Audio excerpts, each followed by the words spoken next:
Good afternoon, and thank you for joining us for our presentation on governing agreements for businesses. My name is Mary Kogut-Lowell. I'm a staff attorney for the Community Economic Development Unit at Legal Aid Service of Broward and Collier counties.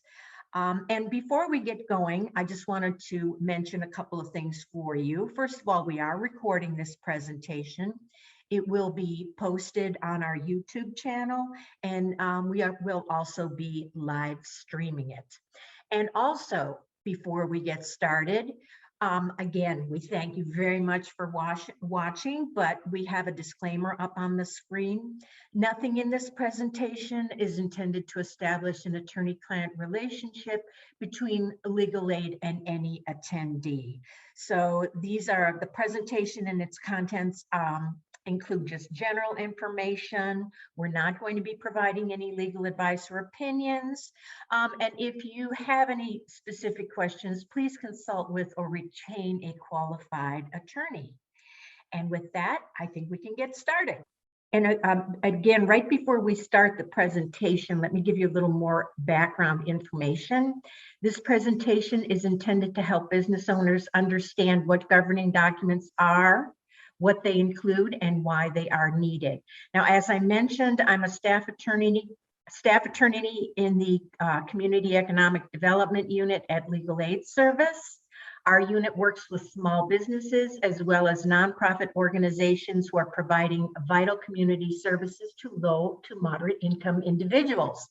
We have a variety of programs to assist small businesses, but in Collier County, we are especially proud of our new Small Business Legal Resources Project for eligible small businesses which were impacted by the COVID-19 pandemic and which require legal or accounting services to enable job creation or retention for low-income employees.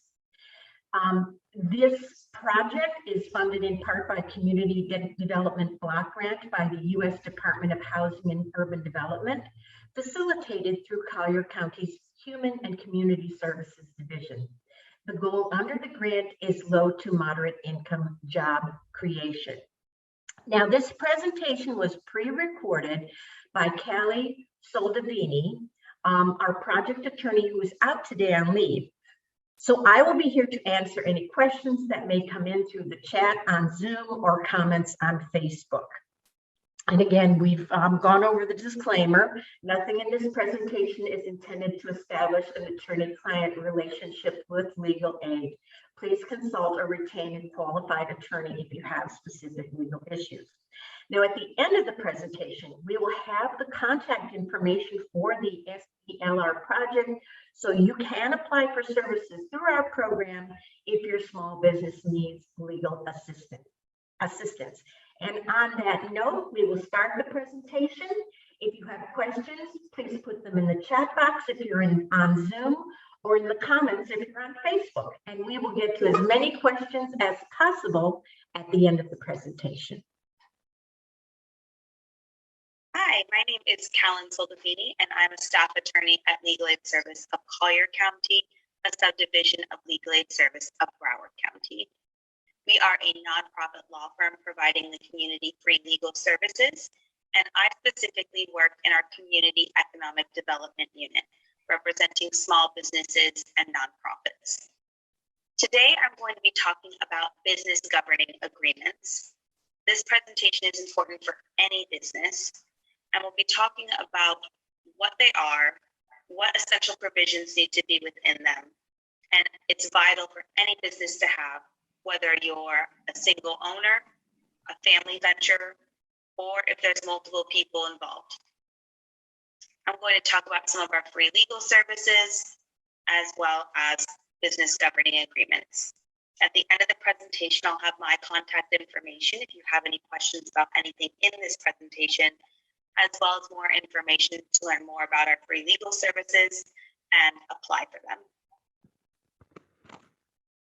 First, we'll look at free legal services for businesses, and we also provide free legal services for nonprofits.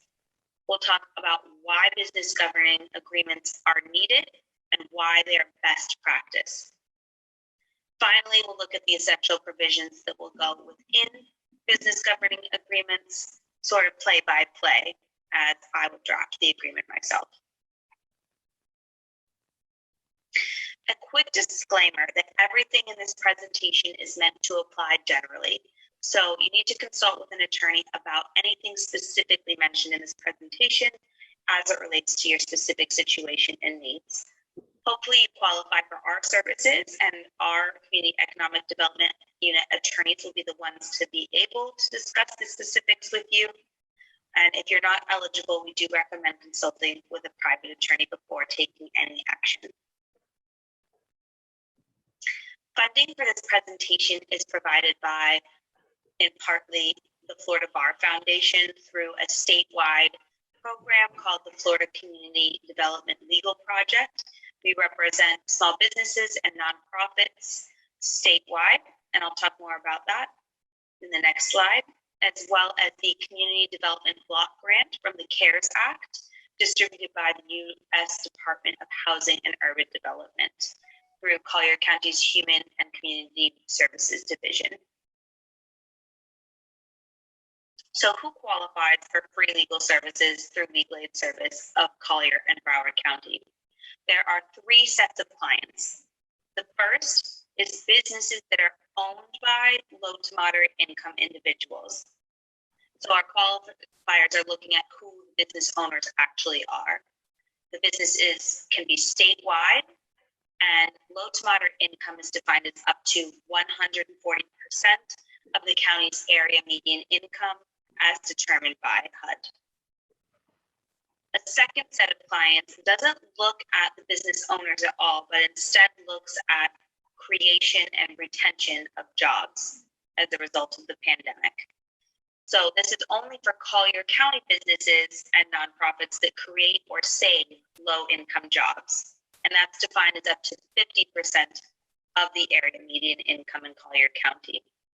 So despite being harmed by the pandemic, these businesses have been able to create or sustain these low-income jobs and have under $5 million in gross revenue.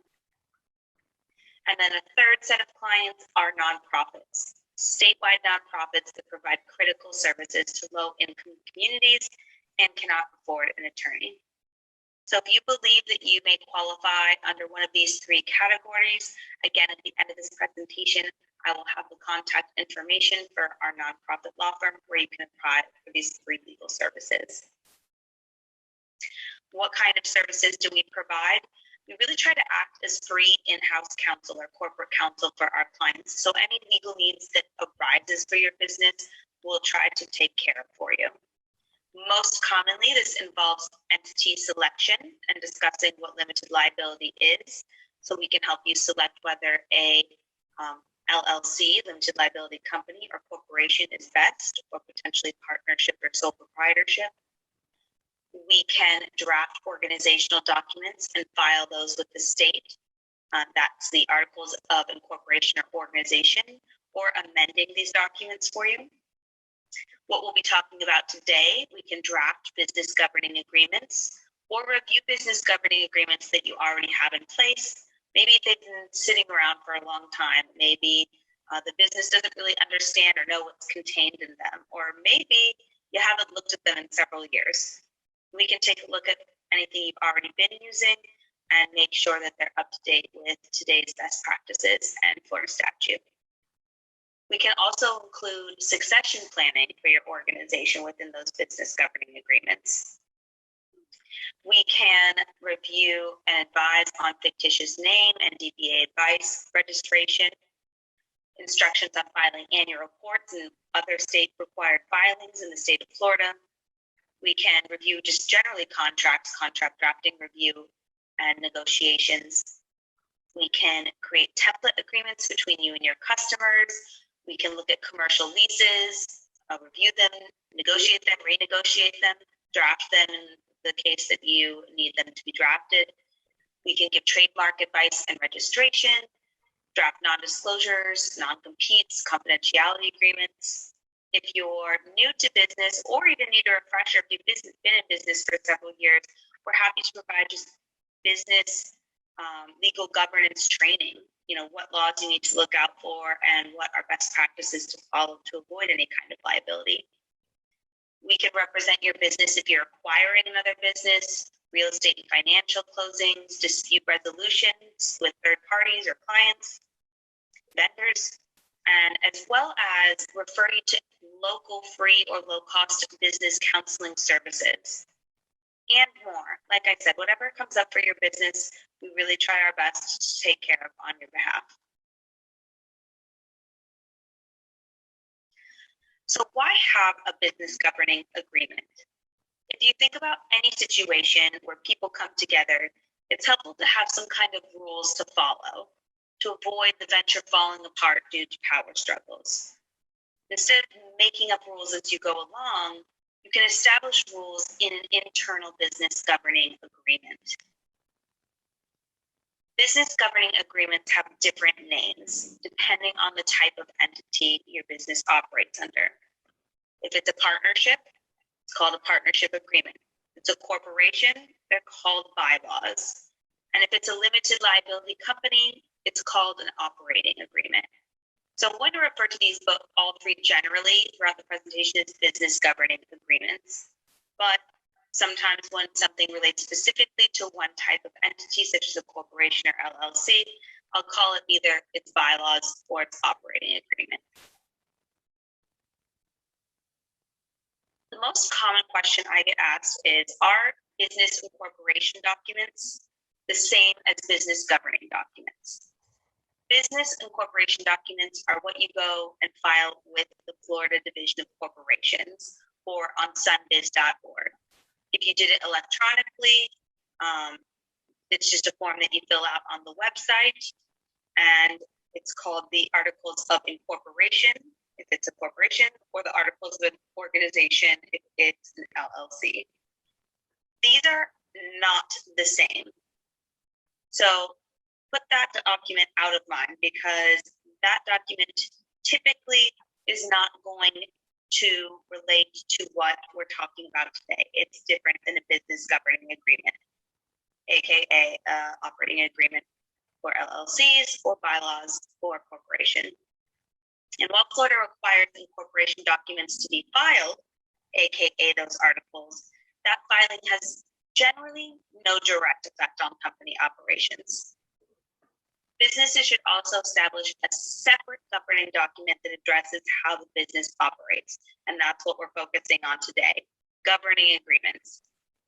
And these governing agreements are not disclosed to third parties unless law requires it, or when required by certain business transactions such as loans or real estate transactions, or if the business just selects to do so.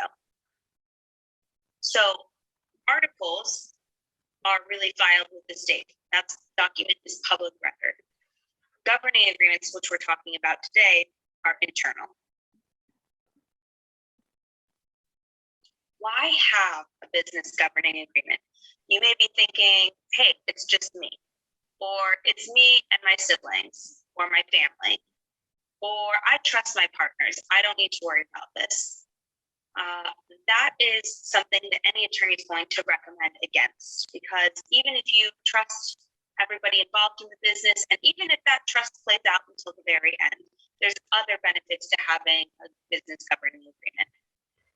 First, it increases personal liability protection, and that's the entire point of having a company, an LLC or corporation.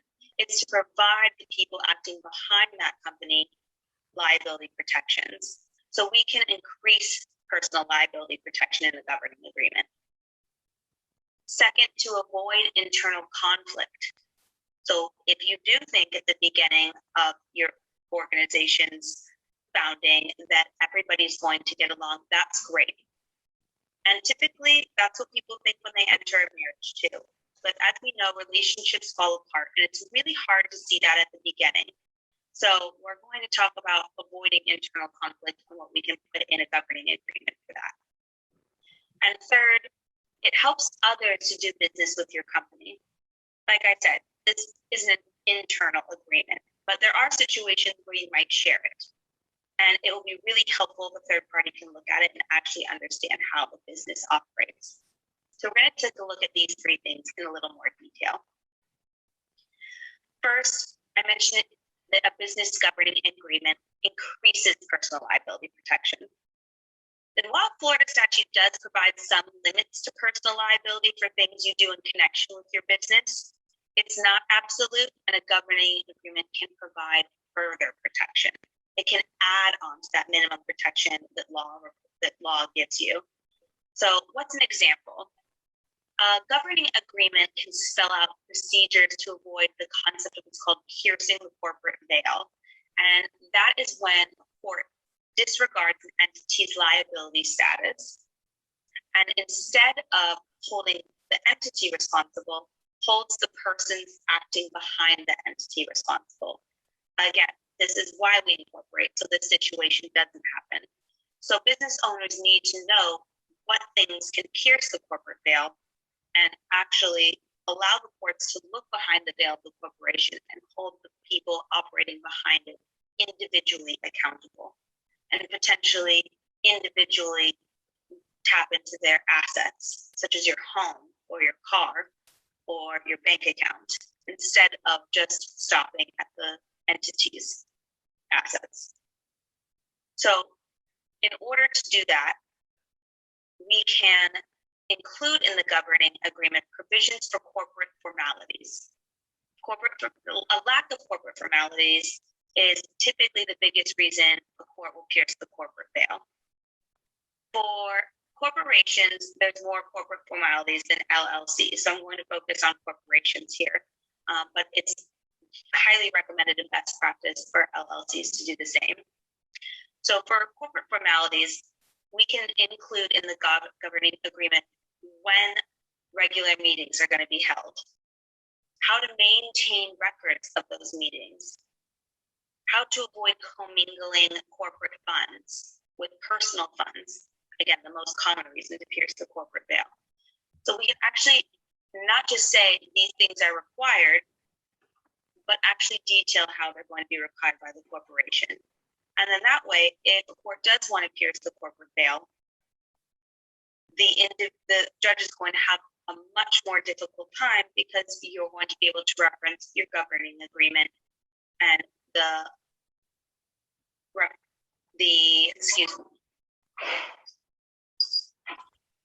in short, there's always going to be better personal liability protections for you if you include these provisions in your governing agreement. The second point is that business governing agreements can help avoid internal conflict between the people that are behind the organization. It establishes rules and procedures between those who run the company, so conflict does not arise later and cause the business to fail. Or if it does arise, you have some kind of procedures to follow, and you're not just grasping through thin air or having to follow Florida statute to figure it out. If done orally or with a handshake, which is often what happens when those that run the business are friendly or family, it's very difficult to enforce. So it's highly recommended that business governing agreements be in writing. Do I need a business governing agreement if it's just me? Hopefully we've come to learn that absolutely you do. But not just because I say so, at least for corporations. Again, corporations have more formalities than LLCs. Corporations require bylaws, their governing agreement by Florida statute. However, a single member LLC, just meaning one person is the owner of the LLC, should have an operating agreement to ensure the company is treated as an LLC and not a sole proprietorship in the eyes of the law. So it gives you just an added protection to say, I'm an LLC, I have an operating agreement, and I didn't just, file this on sunbiz.org several years ago, but I deserve the liability protections that an LLC offers. So again, it's a bit of a trick question. Do I need a business governing agreement? Not necessarily, but it's best practice. And if you're a corporation, it is required under Florida statute. The third reason to have a business governing agreement is to help others do business with your company. So even though you're not required to share your bylaws or operating agreement generally, When the business has a potential new relationship, such as maybe the business is getting a loan, or maybe some new investors want to be involved, or maybe a new owner wants to consider becoming part of the business. It's best practice for these third parties to be able to review the governing agreement to understand the workings behind the company. For example, if the company takes out a loan, lenders are going to want to see the governing agreement to confirm what the company does. Who are the owners? What are their ownership percentages? Who can be a loan guarantor? Who has the power to bind the company in financial transactions? A loan officer isn't going to just rely on the word of the business. They're going to want to see the business governing agreement and have it spelled out. Another frequently asked question I get is, are business governing agreements required? Again, the only entity that requires a governing agreement under Florida statute is a corporation. So corporations have to have bylaws. But while LLCs and partnerships are not required to, it's best practice to have them because Florida statute is what will fill in the blanks of anything that's not included in the governing agreement. What does that mean? Florida statute has default rules that create this one-size-fits-all policy that acts if you don't have a written agreement or if your written agreement, governing agreement, doesn't address an issue. And I promise you, these are likely not the rules that you intend for your business to be governed by. And so to avoid rules, you do not want to create your own, to avoid rules and be able to create your own, you're going to want to make sure that you have this written document. And you also want to be able to make the rules what works best for your organization. And you can really create any rules that you want as long as they're not a violation of Florida statute or other laws. And throughout this presentation, I'll be putting certain provisions in and pointing them out of what's actually required. But again, it's very flexible. The freedom to contract is really typically in the hands of the business owner. So you can tailor rules to what you need as opposed to having Florida statute impose them on you and have it be something that you didn't really intend to be governed by.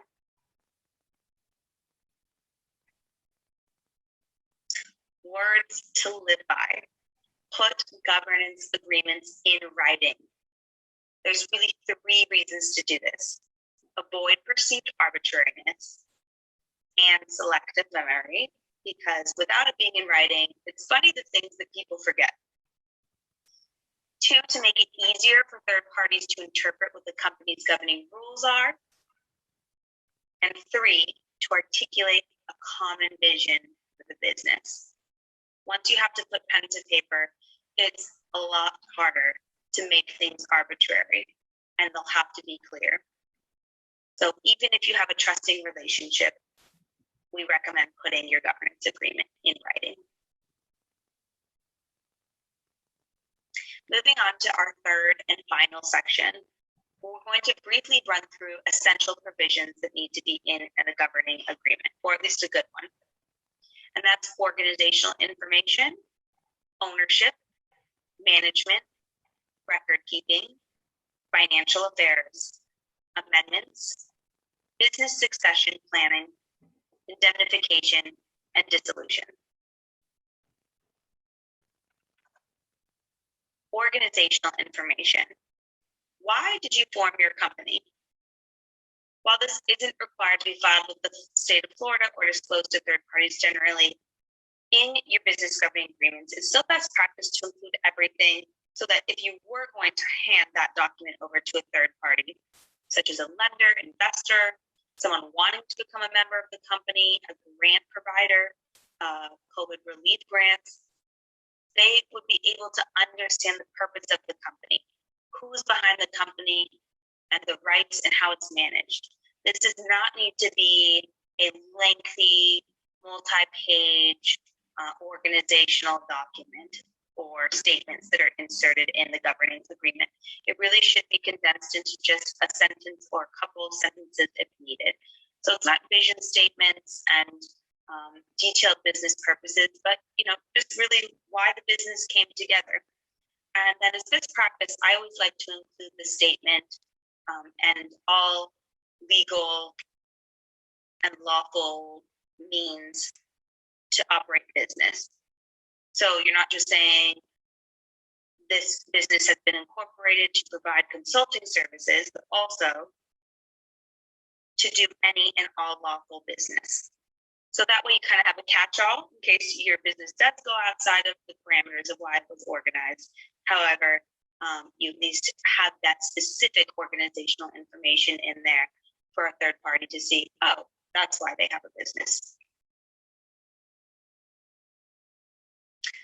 We're going to have some different outlooks for corporations versus LLCs here. Corporations call what's typically described as the owners of a corporation shareholders, and LLCs typically call what the owners of the LLC are members. So corporations shareholders in the business governing agreement, we want to talk about who the shareholders are, how the shares are issued, what happens if stock certificates are lost, stakeholder rights, voting rights. For limited liability companies and LLC members, we want to talk about membership contributions and proportional shares of ownership of the business, procedures to admit new members, procedures to provide for the end of membership. You can terminate membership through sale or by other transfer or by just terminating generally. So we want to spell those provisions out. Also, what are LLC's members' rights? Who has the right to vote and on what? Are there different classes of membership rights? How to give notice of membership meetings? Extent the company indemnifies members against legal liability arising from any kinds of acts they take while acting for the benefit of the corporation. And we'll talk about indemnification more in a few slides. And a description of membership's duties. Under Florida statute, members have an implied fiduciary duty, meaning they need to perform duties in good faith that they reasonably believe are in the best interest of the company. But in a business governing agreement, you can explain that in more detail. How will the business be managed? How will the business run? Will members run the business, or will they merely invest funds and leave the management to somebody else? Specifically for corporations, shareholders own the business. The board of directors oversees management, and officers run the day-to-day matters of the business. And you can be either or. You can be a shareholder, a board member, and an officer, which we'll talk a little bit more about officers and including officer descriptions in bylaws. But you don't have to be one. You can be all. You can be all, or you can be either or. And for LLCs, members typically own the business, and the managers manage the business. Again, you can be either or. What does that mean? For an LLC, all members can manage the business, meaning that it's member managed, or only certain members can manage the business. And then maybe the LLC hires managers and pays them to manage the day-to-day operations. And those people are not members, they're not owners. So that's what I mean by either or.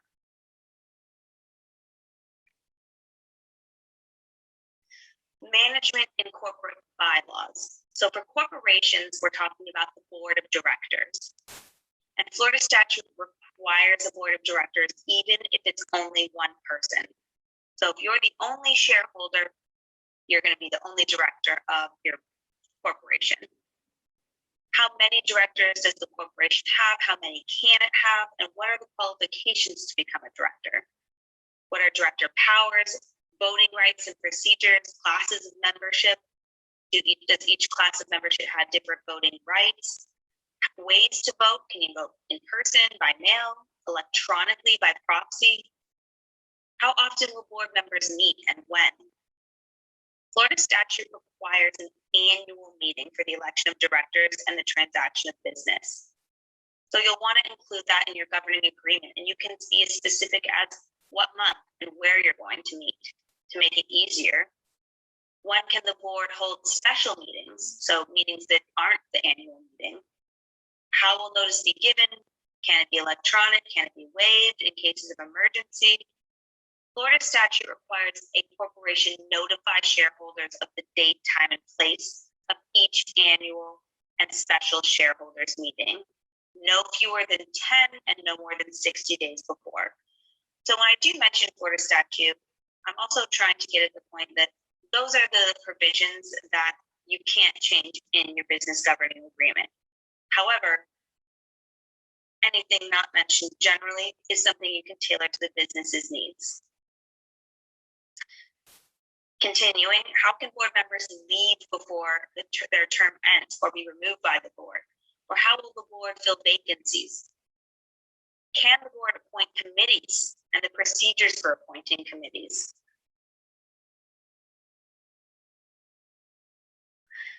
In addition to the board of directors, you can and should detail officers in corporate bylaws.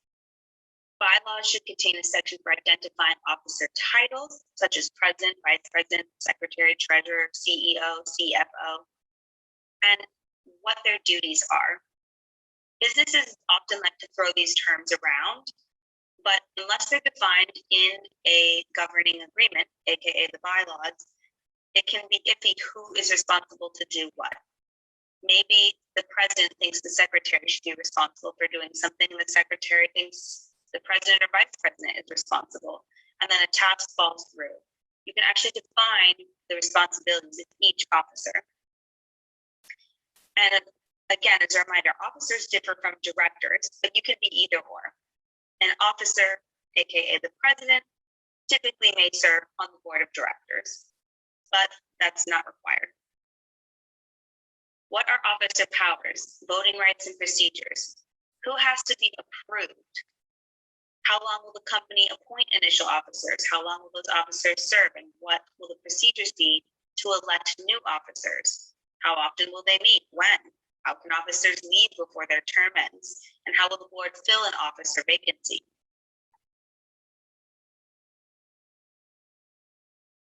Next, management in LLC operating agreements. The governing agreement for an LLC is an operating agreement, and while there's no requirement to have a board of directors, it's best practice not to for an LLC, but it is required for corporations. So instead, an LLC doesn't have a board of directors, but instead has members and potentially managers, and you can be either or. What do I mean by that? All members can manage, or only some can manage, or an LLC can hire managers that are not members. So I know that's a mouthful, but feel free to go back and look at the slides if you're mixing up those terms: shareholders for corporations, board of directors for corporations, officers for corporations, and on the other hand for LLCs, members or managers, and how you can be one or multiple of those roles. Operating agreements should state if the LLC will be managed by the members or the managers. So if all of the members, all of the owners are going to manage the day-to-day of the business, it's member managed. Or if they're going to hire other people and some members are going to act more like investors, then it's manager managed. And that should be stated in the operating agreement, and that's vital. If a member wants to be like an investor, again, they don't run the day-to-day of the business, and that should be defined in the governing agreement, aka the operating agreement. What are the qualifications for new members? What are LLC obligations to any members that have a transferred interest? Do you want to put restrictions on how members can transfer interests? Do all members have to consent to distributions? Unless Florida statute requires otherwise, you can tailor your operating agreement for your LLC and prevent the LLC from eliminating. The only thing that it cannot do is, again, violate Florida statute and law. And what Florida statute requires is that LLCs They can't eliminate members' duty of loyalty and care to the company. They cannot modify the LLC's capacity to sue and be sued under its own name. It can't preclude members from accessing LLC's financial records, and it can't attempt to override state filings for dissolutions or the state's laws requirements for winding up the business. But absent those few things that Florida statute requires, the LLC can really make the operating agreement anything it wants. So that's why it's so important to have this business governing agreement. You can tailor it to what you want and how you see the business running.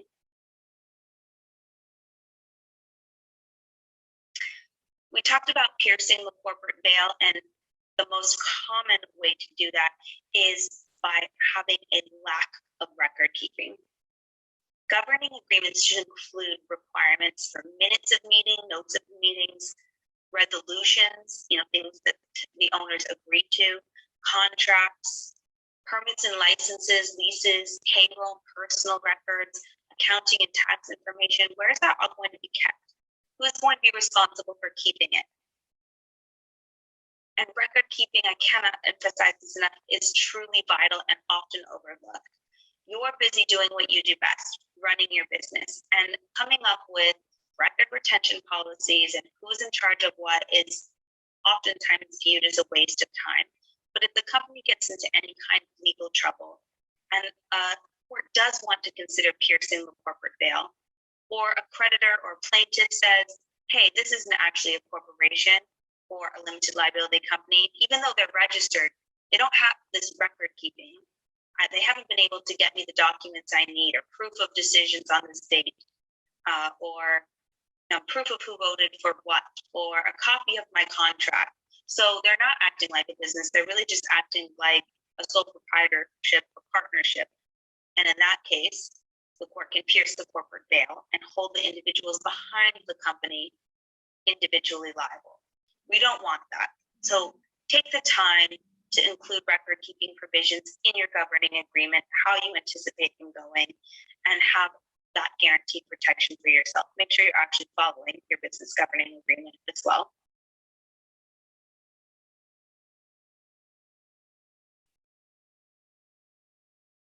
And then a few other provisions to have in your business governing agreement. Business succession planning. Who will manage the business if you are unable to due to death, disability, or incapacity?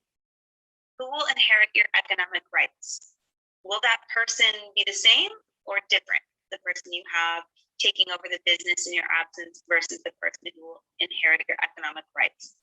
We can actually put that estate planning provision regarding the business in your business governing agreement. In Florida, that's called, one provision that governs this is the transfer on death statute. And it's going to be vital in case there is an emergency, and at least that way your loved ones aren't scrambling to deal with it. You've actually already put it in your business governing agreement. Also, financial affairs. Who can take out money from the corporation? Who's authorized to do that, to give dividends and distributions? That's really important to make clear. And how are you amending your business governing document? Is it a simple majority? Is it a 2/3 vote? Do you have to have unanimous consent? How will the company be dissolved? During a dissolution, who can clear dividends and distributions, and who's authorized to dissolve and wind up the business? Who has authority? For corporations, Florida statute does require the shareholders approve a dissolution. And again, what's that number going to be to approve a dissolution? Is it unanimous consent, 2/3, or a simple majority? Indemnification provisions. Indemnification is a provision allowing the company to indemnify an individual acting on behalf of the company from having to pay legal fees, court costs, monetary damages involved in the lawsuit for anything they were doing on behalf of the corporation or a limited liability company. So instead of the individual being responsible and having to pay those fees, it puts that burden back on the company since that person was acting for the company. A governing agreement can explain the extent the company will cover these fees, when, how they're paid, and when they won't be paid. So it'll give clarifications that Florida statute does not give, and more detail.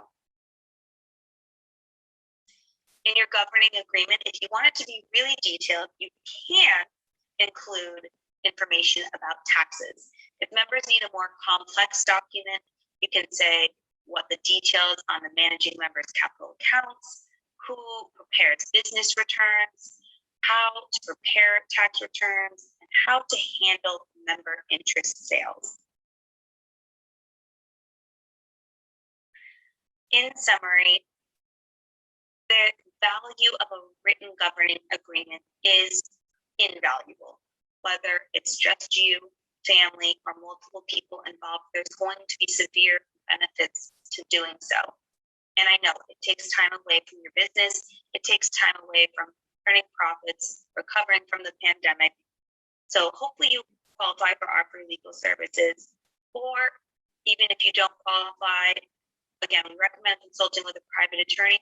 But even if you can't afford an attorney, still have the people behind your company sit down and take a look at the document. Make sure that you're actually doing what the document says. And if you don't have one, writing one out. And you can follow along with this presentation that will reference what's required by Florida statute, meaning the things that you can't change in a governing agreement. But otherwise, you have a lot of flexibility here.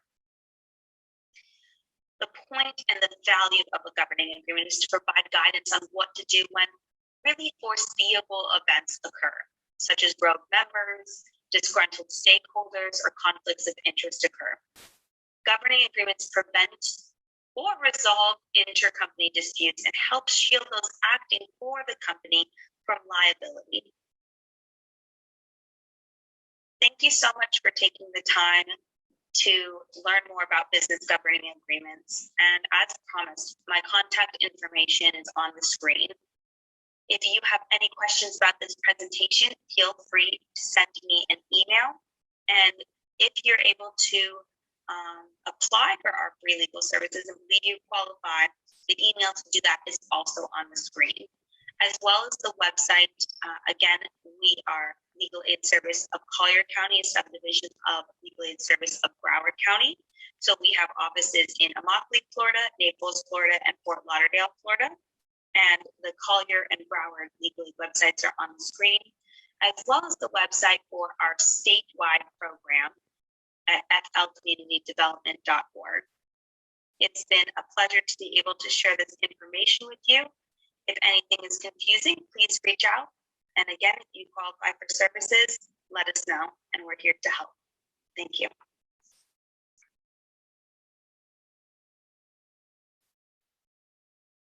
Okay, everyone. We hope you enjoyed that presentation. I haven't seen any questions in the chat box, but before we leave, I'll give you an opportunity. If you do have any questions, please send them in now, or you can send them in to us after the presentation. Meanwhile, I'll throw out a couple of review questions for us to talk about. First of all, why are these documents called governing agreements or governing documents? And the answer is because they outline the rules under which a business will be operated or governed. And to review again, the governing agreement for a corporation, that would be called the bylaws, or it would be called an operating agreement for an LLC. And here's another question. How are they different from articles of incorporation or articles of organization? Well, the answer is articles of incorporation, that would be the document that you would file with the Florida Division of Corporations to form a corporation. So that's a public document filed to form a corporation. Similarly, articles of organization is a document you will file publicly with the Division of Corporations to form an LLC. In contrast, your governing agreements or governing documents, bylaws for a corporation or operating agreement for an LLC, these are not filed with the Florida Secretary of State's office. They're not public documents. They are the internal operating documents that show how the business will be run. Now, here's another question. What happens if I don't have a governing agreement for my business? Well, as mentioned in the presentation, Florida law does require a corporation to have bylaws. So if you don't have bylaws for your corporation, you're not acting in full compliance with Florida law. And of course, we strongly recommend you always comply with the law. The best way to protect yourself is to run a corporation or an LLC like a separate entity, and to observe all the corporate formalities required by law. But regardless, if you're a corporation, if you have a corporation or an LLC, not having a governing document for your business may result in a lot of unnecessary headaches and uncertainties, especially in the event of a dispute between or among the owners of the business, or when you're dealing with third parties. So again, as mentioned in the presentation, let's say you want to apply for a loan for your business. You're going to apply, and your lender typically may ask to see, if you're a corporation, the lender may want to see your bylaws, or if you have an LLC, the lender may want to see your operating agreement. That will help the lender understand the nature of your business, and it will help show the lender that you're truly operating it as a bona fide business under Florida law. So if there are no other questions, last call for questions? I guess not. So if there are no other questions, I do want to thank you once again for joining us. And we will look forward to seeing you the next time. Bye.